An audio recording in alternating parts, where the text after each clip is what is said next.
The Shill websites are out in force, ladies and gentlemen, doing everything they possibly can to fluff the numbers, to make this movie out to be something better than it actually is, to make the box office just far better than it possibly could be.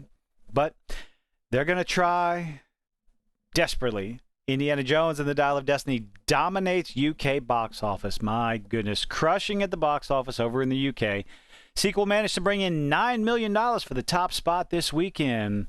Fifth biggest opening in 2023. That's not really something to write home about. Disney did not invest money in Lucasfilms and Marvel and all this other stuff to come in fifth place on the weekend. They didn't spend $300+ million on this movie just to break even. And this movie is not going to break even. In order for that to happen, it needs to make almost $900 million, if not more, depending on how much you trust the budget numbers that they put out, that they announced. There's not with $130 million opening weekend. However you like it or not, $130 million for a budgeted movie of $350 million, that is absolutely terrible. With the week-to-week drop-off, there's no, unless this movie stays in theaters until like Christmas, then it might have a chance of nickeling and diming itself at least to halfway. As it stands, it's been projected that Dial of Destiny is going to lose Disney hundreds of millions of dollars, easily $250 million. Oh, goodness. During the movie's opening frame, Indiana Jones... Opening frame? Why would you use that terminology? Oh, well. Didn't win. Okay, hold on. I'm getting ahead of myself. What on earth does this Shill article have to say? They're desperate. Fifth biggest opening. So let's see. A lot of eyes on Harrison Ford's swan song as Indiana Jones. Not really, because if there were a lot of eyes on it, it would have made more than $130 million worldwide its opening weekend. As pundits and fans alike debate the movie's performance, there's nothing to debate. Well, one thing is clear. People across the pond love their Indiana Jones, apparently. $9 million? That's nothing to write home about. It's not like Indiana Jones and the Dial of Destiny didn't win at the box office in the United States either. No, it didn't. It did not win. It made $60 million opening weekend. That is not a win. I'm sorry. What are you huffing? During the movie's opening frame, Indiana Jones and the Dial of Destiny snared $60 million. Now, that included $7.2 million in preview night screening box office. So, that's still terrible. From a worldwide perspective, Dial of Destiny ended up netting $130 million. The movie has a long way to go to recoup the massive reported budget. And again, people are going to sit there and think, $300 million, oh, well, it's halfway there, right? No, that's not how this works. Production budget plus advertising budget times 2 is where it starts to break even because the theater needs to make money.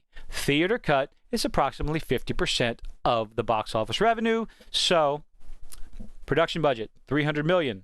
Advertising budget, probably close to $150. This brings us to $450. Double that. $900 million is the break-even point. Disney is not interested in breaking even, considering the amount of money that they spent on these franchises. But go ahead and keep coping with whatever way you see possible. Justify it however you want. Fantastic $9 million opening weekend in the UK. No, that's bad. Dial of Destiny might match some of the most beloved entries. No, would Lord, might match some of the most beloved entries in the franchise when it comes to ratcheting up the mysticism. It's nonsensical. I don't even want to give it away. If you haven't heard the spoilers, you know. If you have heard the spoilers, or if you have seen the movie, the way it deals with, I'm not going to spoil it. Not going to spoil it. Is it worth it? No. It's not worth going to the theaters. Comicbook.com's Patrick Cavanaugh wrote about the latest Indiana Jones title for the site. Review. He explained that James Mangold's movie largely manages to bring some of that magic on the screen. The only thing it brings on the screen is contrivance, convenience, and pulling ideas from the other movie to insert them, just copy-paste jobs, into the Dial of Destiny. The first 15-20 minutes of the movie is a de-aged Harrison Ford as Indiana Jones as a flashback to show how they get how you learn about the MacGuffin, the Dial of Destiny. And that was the most decent part of the whole movie. The rest of it just goes off a cliff because you have an insufferable twat of Phoebe Waller-Bridge's character, Shaw. I can't even care what her name is. Insufferable from beginning to end, with maybe one or two redeeming scenes that don't really have a setup and don't make up for the rest of the movie and her character. And in the end, fuck it. I'm not going to spoil it. I'm okay. This is not a spoiler review of the movie. Rogue archaeologist played by Harrison Ford might have been driven by fortune and glory. He's never been driven by fortune and glory. How have you never watched... Did you not watch the movies? Really? James Mangold, this is what you say. He's driven by fortune and glory. No. Harrison Ford was only ever driven by preserving history. That's it. That's only what he was driven by. Am I having a moment where my brain is just not working? I know I have those moments from time to time, but this is nonsensical for you to say that. Driven by fortune and glory, never. His quests were often to preserve history for future generations. That was his only goal. It belongs in a museum. That was his line. It belongs in a museum. And he was told, you belong in a museum, Dr. Jones. For Ford's final outing, James Mangold stepped into the director's chair for Indiana Jones of Dial of Destiny, and despite... Oh, wait, no, that was Patrick Cavanaugh that said that stupidity. Patrick Cavanaugh was the one that said he was driven by fortune and glory. So, you never watched any of the movies. My God. Despite it largely managing to capture that sense of whimsy and excitement Steven Spielberg delivered in 4 films... No, it didn't. It feels like too little, too late. Yeah, 15 years after, oh God, Kingdom of the Crystal Skull probably shouldn't have been made. Crystal Skull shouldn't have been made. Indiana Jones was never driven by fortune and glory. Anyway. Do you think this box office dominating the UK box office? My goodness. These websites are going to do anything and everything they possibly can to make this dumpster fire of a movie out to be better than it actually is. I'm sorry. The writing, the pacing, I don't want to say the acting so much. I would say I would have to go watch it again. I'm not watching this movie ever again for the rest of my life. There was nothing interesting. It was too long. It was boring at times.